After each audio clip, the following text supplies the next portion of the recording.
gospel in the name of North Phoenix, and they spent time in Africa at North Rise University. And Pastor Chris, drink and with all your mind, and love your neighbor as yourself. And Jesus said to him, says, you've answered correctly.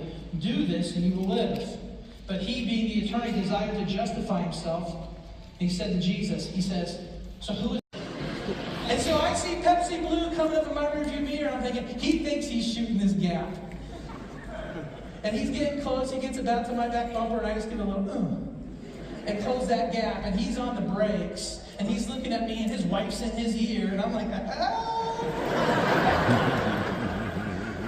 and saw him pass by on the other side. But a Samaritan, as he journeyed, came to where he was. And when they saw him, he had compassion. He went to him, bound up his wounds, pouring on oil and wine. Then he sent him on his own. Then he sent him on his own animal and brought him to an inn and took care of him. The next day he took out 2 denarii. He gave them to the innkeeper, saying, take care of him, and whatever more you spend, I will repay you when I come back. Which of these 3 do you think proved to be a neighbor to the man who fell among the robbers?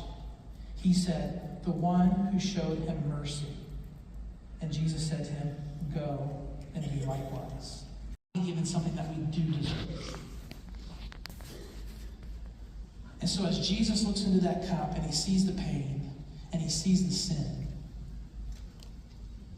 what took place as he looked into that cup that caused those great drops of blood? I'm going to take a leap here. I want you to go with me on this.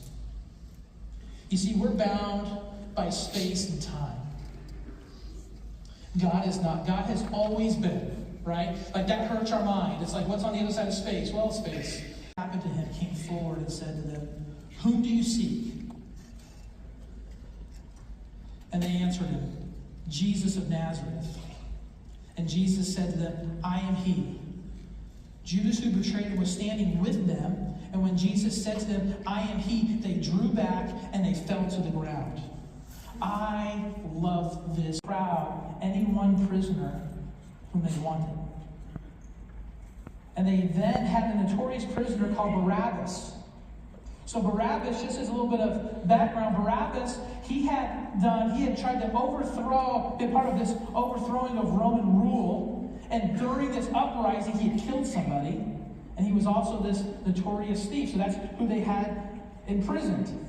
Out of envy of the chief priests and the leaders of the Jewish community, it was out of their envy that they had delivered him up. Besides, while he was sitting on the judgment seat, Pilate's wife sent word to him. She said, have nothing to do with that righteous man, for I had suffered much of him today in a dream. Now the chief priests and the elders persuaded the crowd to ask for Barabbas and to destroy Jesus. Again,